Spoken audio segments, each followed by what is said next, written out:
Hinila niya pa ako. Umayos pa ako nun eh. Nakacycline yung una. Ito.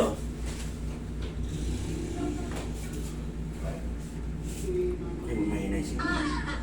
Oo nga, may supply kayo. August lang sir. Oo. Nung hinila niya pa ako. Wala naman. Ito yung nabangga. Kaso ang problema ko siya ngayon, hindi ko siya nagagano no, ng mataas. Kumbaga sa ano, ito nakalapat na yung kabila, nakatingkad. Ano ba nangyari sa ibig ko? Yung nabangga ako ng motor, yung December. Okay. Ngayon ang nangyari sa akin, naoperahan ako rito. Ito kasi yung master B. May ano kasi ako dito talaga. Yung doktor kasi, binalprak. Yung ginanon na. Okay. Binawasan lang. Ngayon, nag-decide ako after a month. Kung Decide ako after a month. inabanggit kang malpractice, baka mapagalitan tayo. Pare-parehas. Ano siya, gusto niyang operahin to. Sabi ko kasi mataas yung infection. Pag infection pala, na-operahan ka na may bakal, palit bakal. Correct. Tama po. Tama na, agree naman ako to. Kaya sabi ko, baka pwede pagalingin ko muna to. Para at least walang infection. Ngayon, bago ako lumabas, Pero siyempre, doktor ang mas nakakaalam kaysa Opo. sa'yo. tama naman po talaga. Pero bago ako lumabas, hinawakan niya ulit yung paa ko, which is dapat hindi na. Tapos na eh. Okay, tapos ang nangyari? Pag-uwi namin ng bahay, ganyan niya. Nagnana. Hindi. Ano yan? Ah, lumis. Oh, bakit nilihis? Hindi ko naman kaya ilihis yan. Oo, lumis. Ayun, oh. Nung una Lumis yung ito, buto. Ayan. nung una, bago ako lumabas, napicturean ko pa siya. Ginawa niya, hinawakan niya. Ginanong gano'n niya, mga 2 minutes. Namimili, halos matayin na ako noon eh. Okay, ngayon. Ngayon, pag uwi ko ng bahay, lilinisin ko yung sugat ko na to. Ayan. After 2 days, ganyan na. Tumabingi. Oh, kita mo, may bukol, may sinusundan kang pattern. Opo, yan. Ako lang ano yan. Kaya ito ko, hindi naman ganun ang ganda. Kaya parang hanggang dito nadali. Kasi dito niya hinawa ko, ginaganon-ganon niya lang. O, dapat ni-report mo na sa kanya before. Eh niya, inaano nga ako. Kasi pag balik namin sa kanya, ang banat na kagad, i-ready mo na yung bakal mo kasi kailangan ma-operahan na kita. Alam niya kagad na ma-operahan ako. Di ba po? Kaya ako doon nasabi na, Bakit 2 beses kang operahan? kasi yung pangalawa, yun yung bakal niya. Nilagyan na ng bakal. Kasi yung una, yung sinasabi yung langit, tinanggal nila yung sugat, pinagganon. Tapos yung pangalawa, yung lalagyan na ng bakal. Kaso nga nung una, ang ganda rin. Tama na, no? Tama na po eh. Pinihit ka ba ng 2 minutes? Pinihit po talaga ako. Hindi naman, kaya sabi nga nung assistant niya, nung pag-alis nung doktor, sabi, naglagutukan yung buto mo.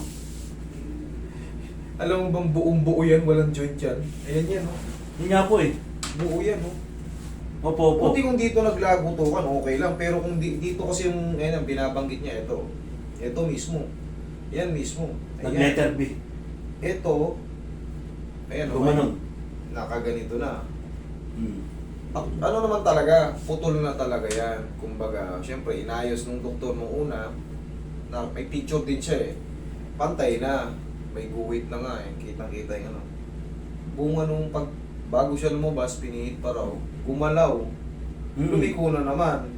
Ngayon, ayan na. Pero nung nakaraang galing na sa akin to, nakasaklay to eh. Hindi to makatayo ng maayos sa ano eh. Totoo. Hinata ko na to eh. Nakalakad na. Kaya Ngayon, nakalakad. problema niya, alin natira? Ito po, yung, yan. Ito natataas ko yan, hindi. Yan, ito natataas ko. Ito, ganyan lang. Nag-lock. Ngayon, kailangan natin makita yung x-ray niyan kasi baka kinagalingan na yung ano, kinagalingan yung... Yung x-ray ko po nung dala ko rito nung August, yun pa rin naman yung x-ray. Tignan ko nga ulit. Tignan ko ulit. Kasi sure bull ako kasi. Sabi ko, Kaya sinabi mo na malpractice ka. Opo. Pero sa akin, good ka. Nakalakad ka na maayos eh. Ayun nga po, good nga. Kaya sabi ko, babalik ako kay Master. Baka mamaya maayos niya pa ito. Kasi hindi ko lang siya nagagawin. Yun na lang ang problema ko eh.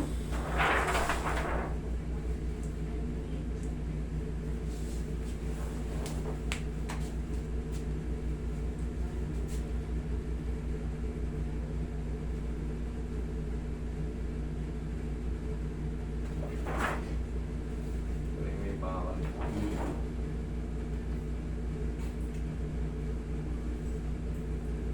Alam ko na ang dahilan. Alam ko na ang dahilan. Tumama rito sa may ano. Ngayon nakagalingan na. Alam ko na ang dahilan. Tignan mo, wala kang basag dito ah. Wala kang basag dito ah. Sa kanan. Oo, ngayon nabasag oh. Hindi, ito sa kanan. Ito, sorry. Kaliwa. Sorry. Pero basag din yung Yung tuhod. Sa tuhod. Yung sinasabi niyong sabog Oo. Sorry. Okay pala. Sabog siya, kaya sabi niyo, hindi natin magagalaw yan. Yung left mo, Yung left ko, ito. ito, yung left mo, kaya pala, malamang nakagalingan na to. Kasama siya sa inopera. Kinapit siya rito. Kinapit siya. Para hindi lumayo. Oo, yun ang sir. Yun na yung consequence niya. Pero kasi po, pagka umaga, matigas siya. Pero pag naglalakad ko, nagiging okay. Kaya nga, yun na yung consequence to, sir. Ano? Hindi na pwedeng hatakin to, sir. Mababasag to, sir. Kumbaga, nung mga nakaraan, sira pa talaga siya. Nakita mo naman, hindi ka nakakalakad. Pero naayos natin. Naayos. Ngayon, ito, nakakatigasan na. Kumbaga, ano ka pumunta rito?